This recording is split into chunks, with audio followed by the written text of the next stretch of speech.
क्या बुद्ध विष्णु के अवतार थे? इससे झूठी बात दूसरी दुनिया में है नहीं।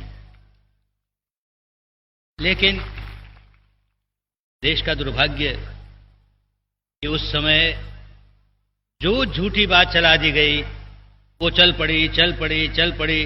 घर घर में उसका पाठ होने लगा और घर घर में पाठ करके ऐसा कहा जाने लगा जिस घर में ये पाठ होगा उसके लोगों को मुक्ति मिल जाएगी, जहां ये पाठ नहीं होगा उसके लोग नरक में जाएंगे। एक प्रचार का तरीका था, खूब फैला तो लोग भी मानने लगे। मैं भी विपश्यना में जाने के पहले यही मानता था कि भगवान बुद्ध तो हमारे अवतार है, विष्णु के अवतार है। लेकिन विपश्यना करने के बाद जब भगवान बुद्ध की वाणी का अध्ययन किया और अपनी परंपराओं का साहित्य का अध्ययन किया तो आंखें खुली, अरे इससे बढ़कर झूठी बात नहीं। और फिर वो बात बड़े प्यार से लोगों को समझाया। यहां हम किसी को गाली दे के बदल नहीं सकते, डंडा मार के बदल नहीं सकते, हम उनको प्यार से समझाएं। क्या ये बात ठीक लगती है तुम्हें? पुराण निकाल के उनके सामने रखा और उस पुराण में ऐसी निकम्मी बातें लिखी कि भगवान विष्णु में जो माया है, मोह है, ऐसे दुर्गुण हैं, उन दुर्गुणों का अवतार लेकर के बुद्ध के रूप में जन्मेंगे। ये भी कोई ईश्वर हुआ कि जिसमें दुर्गुण है? और ऐसा भी कोई ईश्वर हुआ जो दुर्गुण का अवतार लेगा और लोगों को गलत रास्ते ले जाएगा? ये कैसा ईश्वर है? ये ईश्वर है? बात समझ में आई तो जो बड़े बड़े शंकराचार्य हैं उनका सिर नीचा हुआ, ये तो गलत बात है। हमने तो पढ़ी नहीं। कौन पढ़ता? अपने शास्त्र को भी कोई नहीं पढ़ता।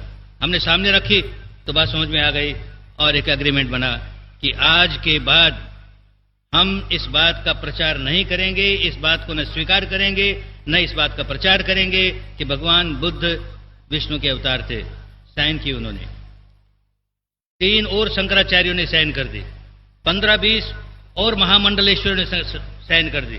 और अब हम ये प्रयत्न कर रहे हैं कि हमारे जो भगवान बुद्ध की परंपरा के जो लीडर्स हैं, बड़े भिक्षु हैं हर देश के, वो भी साइन करें और फिर इसका प्रचार करेंगे सारे देश में। लड़ाई करके नहीं, बड़े प्यार से समझा करके कि एक गलत बात शुरू की गई जिसका कितना बुरा परिणाम आया, अब तो उससे छुटकारा पाओ। और उस समझौते में एक बात और हुई कि यही प्रचार किया जा रहा, बुद्ध की शिक्षा तो हमारे हिंदू धर्म की शाखा है, बौद्ध धर्म हिंदू धर्म की शाखा है। अजीब पागलपन है, कैसे शाखा है भाई? शाखा बड़ी होती है कि पेड़ बड़ा होता है? सारी दुनिया में बौद्धों की संख्या इतनी ज्यादा और तुम्हारी संख्या इतनी छोटी, तो शाखा तुम होगी वो है। बड़े प्यार से समझाया, लड़कर नहीं। बात समझ में आ गई, एग्रीमेंट किया। आज से ऐसा नहीं कहेंगे। भारत की 2 महान परंपराएं हैं, एक वैदिक परंपरा है, एक बौद्ध परंपरा है। दोनों का बराबर का सम्मान देंगे, हम किसी को नीचा नहीं कहेंगे। अच्छी बात, हम झगड़ा नहीं चाहते।